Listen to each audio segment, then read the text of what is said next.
everyone, welcome to my channel. My name is Sydney and welcome to a new reading vlog. So this is going to be a readathon reading vlog. There is the Upside Down readathon happening this week. Today is Labor Day, September 5th, the first day of the readathon. It is hosted by 6 different people here on BookTube. We have Kendall from Bookphoria, Jordan from Sorry Booked Solid, Caitlin from Pride and Paperback, Lauren from Lauren Love Reads, and Olivia from Liv's Library, and Naomi from Naomi's Library. I was really excited when they announced this readathon because I do love Stranger Things and I thought it would be fun to participate in a readathon since it has been a while. There are 5 different reading prompts as well as photo prompts to post like on your Instagram and stuff. I haven't really thought about the photo prompts at all yet. I do need to look over them again and see if maybe I could do at least a couple. I don't know if I'll be able to do all of them because I haven't like planned that out at all yet. But I do have a TBR for the readathon. So the reading prompts, first one, which is read a book with lights on the cover. And for that, I'm gonna be reading The Saturday Night Ghost Club by Craig Davidson. And this actually fits one of the other prompts because the 5th prompt is to read a host's buddy read based on your favorite character. For those, there's this little graphic that shows you all the different buddy reads based on the different characters in Stranger Things. So I'm picking 2 of these to read actually. So the Saturday Night Book Club is buddy read for Lauren Love Reads. And then for the other one that I'm gonna buddy read with is for the host Jordan from Sorry Booked Solid. Her book is One Word Kill by Mark Lawrence for the character Dustin. So I'm also reading that. And then for prompt number 2 is read a psychological thriller. And for that one, I am going to be reading The Golden Couple by Greer Hendricks and Sarah Pekkanen. And this also fits prompt number 3, which is to read a book with multiple POVs. So I looked through this one and each chapter is from a different character. It looks like there's maybe just two characters that you read from, but that is multiple POVs. So I'm counting that for this. And then prompt number 4 is to read a book that includes a game or competition. And for that, I'm going to be reading Hide by Kirsten White. I have not heard great things about this one. I'm still intrigued to read it. Hopefully it isn't too terrible and that I can still enjoy it for the most part. Let me go see if I can find what the photo prompts are and let you know what those look like. And then, like I said, if I get around to it, if I'm able to, I might also participate with the photo prompts. But for the first one, it is a picture of your TBR stack and a stack of Eggo waffles. Number 2 is a photo of you reading a book upside down. That could be literally, or you can, you know, be creative with it. Prompt number 3 is a photo of your current read and your Vecna Savior song. So you could either write the song in the caption or get creative by including it in the photo somehow. And then the last photo prompt, number 4, is to recreate an outfit that a character from the show has worn or your best 80s outfit. So we'll see if I get around to doing any of the photo prompts, but it does sound really fun to do those. That is what this reading vlog is going to be for, and I'm really excited to get started. What am I gonna pick up first? I have these 2 physical, and then Hide and One Word Kill I'm reading on like my iPad or my Kindle or something. I'm also reading this for the Coffee Break Book Club this month, the first pick for the book club that I host with Janelle from Janelle Kayla. I'm not sure. This one's nice and like short, seems like it would be easy to get through, but I might want to save that for when I am feeling a little bit sluggish. I want to start with something maybe a little bit longer so that I can like start making my way through one of them, but I don't know which one I want to start first. Maybe One Word Kill. That one actually does sound very interesting. I want to pick it up while like everyone else is reading it in the Discord for like the host buddy read. So I think I might start with that one and see how that goes, but I will check back in once I have my first update. Alright, so I took my picture with my waffles and my TBR. It's on Instagram. Hello, happy day 2 of the Upside Down readathon. I just finished taking my second photo prompt, which was to take a photo of yourself reading a book upside down. So I just posted that photo. It was me reading The Golden Couple upside down, and like I went full on upside down, so my head was like, gave myself a little bit of a headache. And I was lightheaded when I got back up, and because I asked Riley to take the picture of me and he was just taking a long time. I was like, just hurry up and take a picture so that I can stop doing this because all the blood was rushing to my head. So as far as reading updates, I did start with One Word Kill. I am about 64% of the way through that one. It's not going well, like at all. It's completely different than what I expected. It takes place in the 1980s. Okay, so it's about this 15-year-old boy genius named Nick discovers he's dying. Right in the beginning, it talks about him finding out that he has cancer. Loves to play Dungeons and Dragons with his friends. He meets this other girl named Mia. She joins their group, like their D&D group, and it says, reality becomes weirder than the fantasy world they visit in their weekly games. None of them are prepared for what comes next. A strange yet curiously familiar man is following Nick with abilities that just shouldn't exist, and this man bears a cryptic message. Mia's in grave danger, though she doesn't know it yet. She needs Nick's help,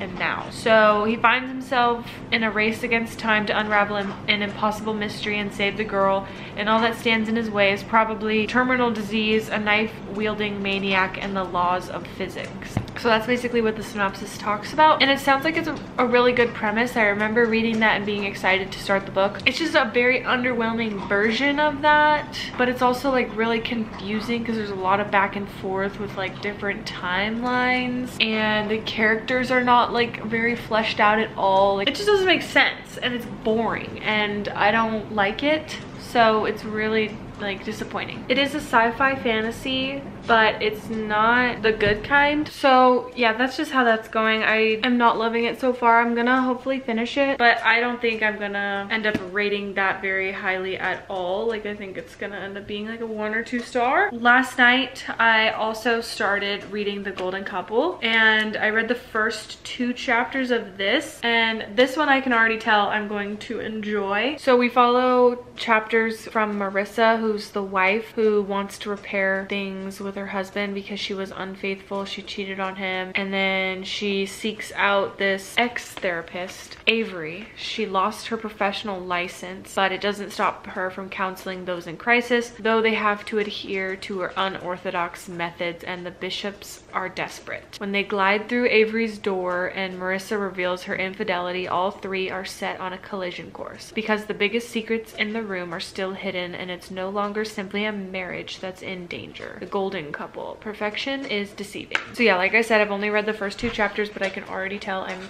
really gonna enjoy it. We'll see like where the plot thickens and like the plot twists and stuff. Hopefully those hold up, because sometimes psychological thrillers and like marriage thrillers specifically aren't very interesting to me, or just like they fall flat, or they're a little boring and slow paced and blah blah blah. But already I'm really enjoying the writing in this one in the first 2 chapters, and this is my first time reading from this dual author situation. I was hesitant about this book because of like the storyline and it being about a psychological marriage thing. I just know like in the past I've not always enjoyed those, so I was hesitant, but the first 2 chapters seem promising, so we'll see how the rest of it goes. I want to hurry up and finish One Word Kill and just like get that off the agenda, get that over with, so that I can continue more with this because I'm enjoying this.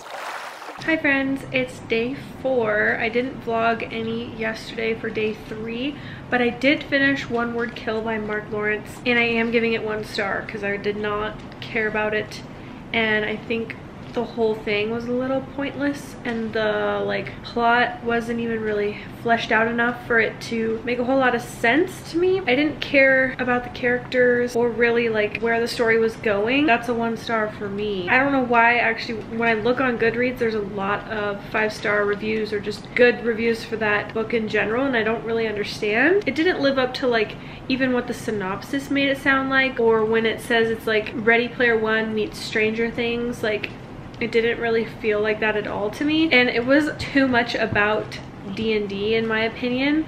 Like, that's basically what the whole book is about, is them playing D&D. More about that world than about what's actually going on. So it's unfortunate because I was really excited, really looking forward to it. And I know Jordan from Sorry Book Solid, it was her buddy read. She didn't love it either. Gave it 2 stars, I think. Anyway, I don't want to talk about it too much more because it is just a 1 star for me. So like, it doesn't deserve me to like rant about it really. Benji won't stop licking my legs right now. I'm just going to continue to read more of this.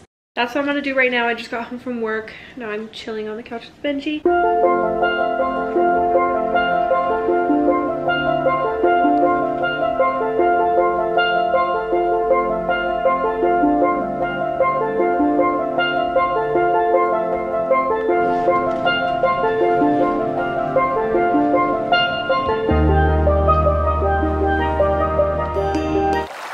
Hello everyone. happy Monday. I am extending this readathon pretty heavily because it officially ended like just 1 week ago, but I didn't read that much during the official week of it, so I was like, I'm just gonna extend it to finish most, if not all, the books I had on the TBR for the readathon, because I still wanted to like get out a decent enough vlog for you. Anyway, Benji's eating his breakfast, so if you hear the munching, that would be him. First of all, before we get into my reading update, I wanted to share the new Liquid IV that I got. I am obsessed with Liquid IV. Okay, their energy multiplier, so good, and gives me literally so much energy. More so than coffee or even like an energy drink. Like, I've been drinking Celsius almost every single day and they're starting to like not work on me, but these things are amazing. So I'm so glad to have more of these.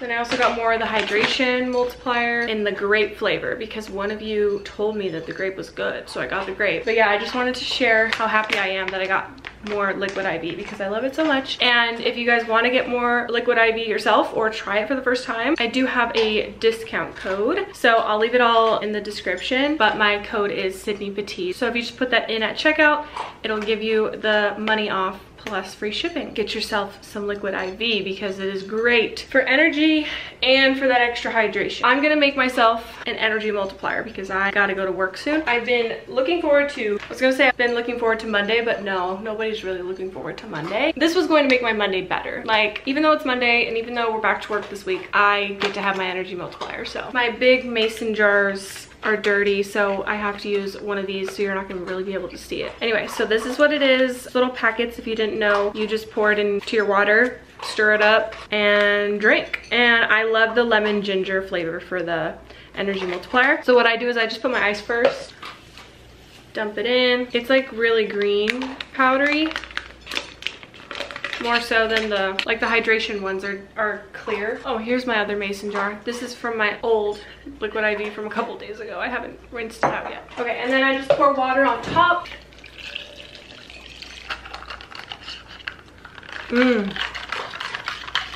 Now I'm ready for the day. So I just finished filming some stories for a partnership, Instagram stories, and now I gotta get ready for work soon. I was gonna give you guys a little apartment tour because I realized you haven't really seen the full thing yet at all because I didn't want to show you before we had like our furniture and stuff, but I do have to get ready for work, so I don't know if I have time to do that whole thing right now because I also need to give you a book update, which let's come over here and do. Let's sit down, shall we? So my update is I finished One Word Kill. I'm pretty sure I told you that. I just didn't really want to talk about it too much because I did end up rating it 1 star and wasn't what I expected it to be. So that's that. And then I've been reading The Golden Couple. I'm on page 100 now, 99. This one is definitely starting to feel very more on the psychological side of thrillers that can be hit or miss for me, so I'm not particularly loving it at this point because I feel like we're getting a lot of extra fluffy information that isn't Benji just burped. That isn't really moving the story forward in any way. So I made a little note here on this sticky just so that I wouldn't forget to mention it. So Avery, who is the like ex-therapist, she works as like for herself now, very like unconventional, non-traditional counseling because she was fired as a therapist or something like that. She like adopts this dog that she always goes to the shelter and visits and like feels bad for this certain dog named Romeo, and so then one day she just decides to adopt him and bring him home, and then she has a dog. So like, what is the point of her adopting this dog? I love dogs, like no shame against dogs, obviously. Like, what's the point of it? Is it gonna play a part in the bigger picture of this thriller, or is it just like some random part of the book? Like, in my thrillers, I want everything to have a reason. I want there to be drama. I want there to be conflict. In this, we're not necessarily seeing any of that right now. Like, it's just a lot of, it's only the first 100 pages, but it's also just a lot of like assuming, or what am I trying to say? Like presumptuous, feeling suspicious of what's happening, but like nothing really bad is happening. So I want there to just be like this peak moment, especially in the first 100 pages, of something that goes wrong, that goes like pretty horribly wrong. But then again, it's just supposed to be like psychological thriller, so I think that's why it's not giving that to me, and so I'm feeling it is just kind of like that mundane feeling. And it kind of started to remind me of The Last Mrs. Parrish by Liv Constantine. So it started to feel like that, which I ended up DNFing that book last year. I just didn't see anything happening. Nothing, the plot wasn't moving forward in a way that I like in thrillers, and it just got too boring and too slow paced. Characters weren't intriguing enough. So I'm hoping that this picks up and that there is like some traumatic event that happens that makes sense for the plot. But right now it's just mostly about Avery and this married couple, Marissa and Matthew, who are, you know, having a little bit of a, what am I saying? Having a little bit of issues. They're having marital issues for good reason, but realistically good reason, but like not for a thriller good reason, you know? In the synopsis, it says that Marissa is unfaithful and she cheats on Matthew. And so they're trying to rekindle and save their marriage for the sake of their 8-year-old son, and because she loves her husband. So like they're trying to mend things. Avery is there to put them through this 10-session counseling to then like help them get better. There's some side things happening where other people are starting to seem suspicious, talking a lot about outside factors rather than inside conflict. That's making the story interesting for me personally. So that's just all there is to say there at this point. I'm gonna try and finish it. It is also our coffee break book club pick, so like I kind of have to finish it. In any other case, I feel like I would DNF it because it just isn't feeling like it's my favorite type of thriller that is like really worth it for me to get through, you know what I mean? I just like action, I like horror, I like suspense. I want something a little bit more gritty, you know? Not just like very superficial to me. Anyway, those are my thoughts on that right now. Like I said, I'm gonna go to work soon and I'm gonna bring my Kindle so that I can hopefully start reading Hyde by Kirsten White. I also still have the Saturday Night Ghost Club to read, so I have to finish The Golden Couple and hopefully maybe get to both of these books. But I'm gonna bring my Kindle because it's gonna be, you know, compact to just have at work, and hopefully there's some downtime I can get to some reading. But that's the plan there. I'm interested to see how that book goes because I have heard the mixed reviews. Actually, not even mixed. I've heard that everybody hates it. But that means that I could possibly love it because I feel like my taste is a little bit different. Now I gotta go to work, so I will see you later.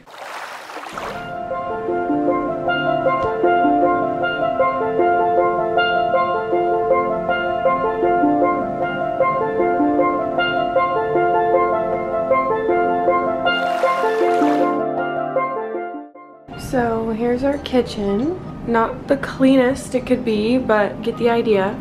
And then this is our like second living room that we have, like our office area, obviously the book corner, my little reading chair right here, and then this is Riley's desk and office. That's his little setup. Benji's bed's right here. Just a cute little corner. This is technically supposed to be the dining room, but we just decided we would get more use out of it being something like this. Here's our actual living room with our couch, and we do have a little fireplace and a few subtle fall decorations with the pumpkins and the garland and stuff. And then I did get these curtains too, but they're actually a little bit too short, so I'm working on a way to fix that. And then we mounted our TV and the little TV stand. We actually just did that yesterday, mounting the TV stand, and I love it. We got those baskets from Amazon. Benji's toy basket is from Target. That little pumpkin. Don't mind the laundry I still have to put away, but this is our coffee table from IKEA. The TV stand's also from IKEA. But yeah, so we have that chair, and yeah, I love our couch so very much. We brought our lamp from Alabama. Some fall decor over here, and then this right here is our laundry room slash pantry. I also forgot over here fall decor. I got these little pumpkins that are also in the living room by the fireplace, and then this little cute house candle. Both are from Home Goods. And then yeah, these little shelves, and then over here is just the bedroom and the bathroom. Not like really much of anything because we're still waiting on our bed frame. We're not gonna do a headboard, we're just gonna do a platform bed. And then then yeah, we have those nightstands that are from Amazon, and then the bathroom's just connected over there like that. But yeah, that's pretty much our apartment. It's cute and simple. The TV mount is kind of ridiculous. We had to like mount it off center, so we have to like, it's like a full swivel one, so it has to be out like that to be center on the wall. Anyway, yeah, so that's our little place. Finally got around to showing you a little bit more of it. It's been a very slow progress and we're still just kind of getting things here and there, but I'm really loving the way it's turning out, so very exciting. As far as a reading update, I did finish The Golden Couple finally, and I gave it 4 stars because it's very slow burn. To me, it felt really slow, but like there were definitely times where I was like, okay, I really like where this is going. I was intrigued to know what was happening and who was behind it all and all that good stuff. I think the payoff was good enough for me to give it 4 stars because it definitely held my interest for the most part. There were definitely lulls where I was like, come on, let's keep it going, but that was mostly in the beginning. Once I got to like the middle, maybe 150, 175 pages in, it started to really pick up, and then things were going in directions I didn't expect. It felt suspenseful enough for my taste, but also at the same time, I'm not sure if the plot twist was like 100% worth it, but it wasn't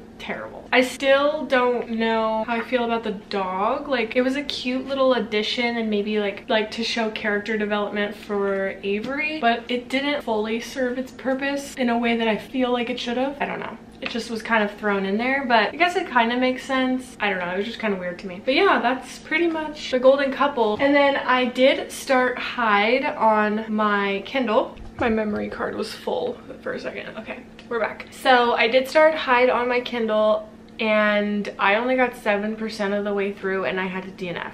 I was not expecting to feel the need to DNF it so quickly or at all, but it is like actually bad. Like, people were right, it's actually bad. It's not just like kind of bad or like acquired taste. I feel like it's objectively bad. I could not continue that, unfortunately. Hold on, I wrote some notes so I wouldn't forget like exactly how I felt. The writing is actually horrendous. It's awful. Jumping all over the place, talking about a bunch of different things all at once, and I was so confused. I understood the main idea what was happening, about it being like this girl signing up for this competition in this amusement park that's gonna be like a hide and seek survival type thing, and like one person wins a bunch of money, and so she like got on this bus to meet a bunch of the other contenders. Then it just wasn't making sense what was happening. There's also 2 girls named Ava, so like the author can't even come up with enough names for all of her characters. They just go by Beautiful Ava and Buzzed Ava, and I was like, right off the bat, this is gonna get confusing. Why do they have the same name? Like, why can't you give them different names? I don't understand. So like the storytelling was not flowing whatsoever. Just felt like it was talking about a bunch of stuff that was unimportant to the plot. And also she threw in so many characters all at once because they're all the contenders of this competition. I feel like it would have been better and made more sense to just have like 6 main characters, because that's like enough to follow at one time. If you have too many more than that, it gets confusing and you're trying to keep track of it all when in the end they don't even really matter. So what you could do is like pick 6 main characters to follow, but then have, you know, 10 other random competitors too, but don't like tell me anything about them. I don't need to know about them if they're not important to the story. I was like, this is going terribly. Why are we already starting on the wrong foot here? So overall, very confusing, and I can't imagine it gets any better, so I had to DNF it. It's disappointing because it seems like such a cool book based on the cover and the premise. Really, really, really want to read like a competition like story like that, especially hide and seek in an amusement park. That just sounds so interesting. So I would definitely love it if you guys have any other recommendations for those types of books, or if like another author would pick up this story and write it better. I'll have to look more into this author, Kirsten White, and see if she's written anything else, because I don't want to like just completely blow her off, because maybe she does have some other books out there that are better. But this one, like I said, is objectively bad, so don't waste your time with it. I don't understand why it had to be that bad, but I definitely don't see it getting any better. The only other book I had on my TBR for this was this Saturday, I keep wanting to say Southern Book Club's Guide. No, Saturday Night Ghost Club, and I started that. I'm like maybe 10 pages in on that, so I'm gonna hopefully try and finish that for this vlog, but this vlog is dragging so long and I really just want to get it up for you guys, so I'll try and read more of that and see how that goes.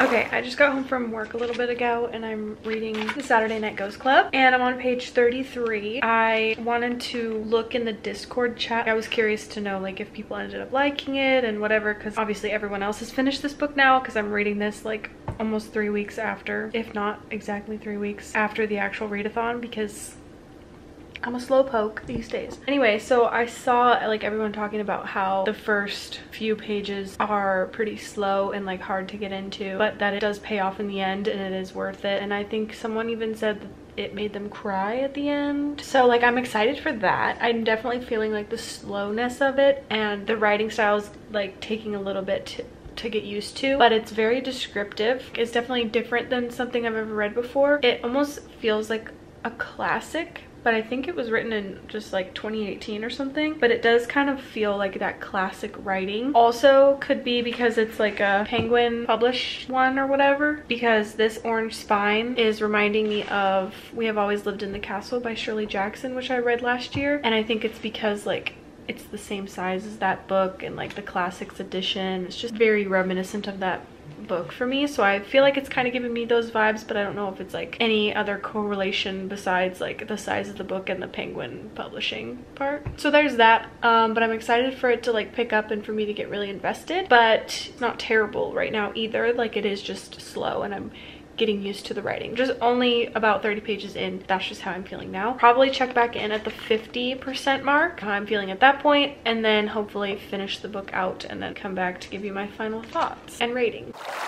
Okay, I made it to the halfway point. It definitely is still reading like a classic to me. I was reading this on the couch and Riley saw me reading it and he's like, looks like you're reading a kid's book. And I'm like, yeah, you know what? It does look like I'm reading a kid's book, but it's not a kid's book. Like it's about kids, but it talks about like a lot of adult themes already, I feel like. But yeah, I'm on page 100. That's about halfway. About 100 more pages left of this. So far we're following this group of kids. The main kid is Jake and his uncle Calvin. They've just like initiated the Saturday Night Ghost Club, so like I feel like it's just now kind of starting to get into the meat of it with all the different like adventures they're gonna go on. I don't know, it's not a very long book, so I'm not really sure like what it is all going to unpack here. Nothing like super exciting yet. The writing style is throwing me off. It's a little bit confusing. I just need something that's like kind of straightforward. Like let's not make the writing complicated, just tell me what's going on, because I don't want to like have to think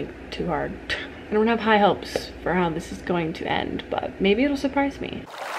I feel like I might have worn this shirt in an earlier clip, so don't judge me if that is the case. I finished the Saturday Night Ghost Club and the ending actually was really good. It got so much better towards the end. The ending is definitely the best part. The writing was very good at the end. Like it had a lot of great quotes. I just feel like it fully encompassed like a great coming of age story with a little bit of like the spooky vibes, and it definitely paid off for me. I was starting to think like maybe I wasn't gonna be able to finish it. It just like wasn't really working for me, and it still isn't like my favorite thing ever, but it did bump itself up from a 3 to a 3.5 stars. So I do highly recommend it still, because it's objectively really good and well written, and like the moral of the story is great, the characters are great. It's just like a fun ghost adventure coming of age story, and I ended up enjoying the ending a lot more than I thought I would. 3.5 stars, and I finished it just in time for the end of the month, so that's cool. So that's it for this vlog. I'm finally going to wrap it up here because I did pretty much read my whole TBR of the readathon. 1 4-star, a DNF, 3.5 star, and a 1 star.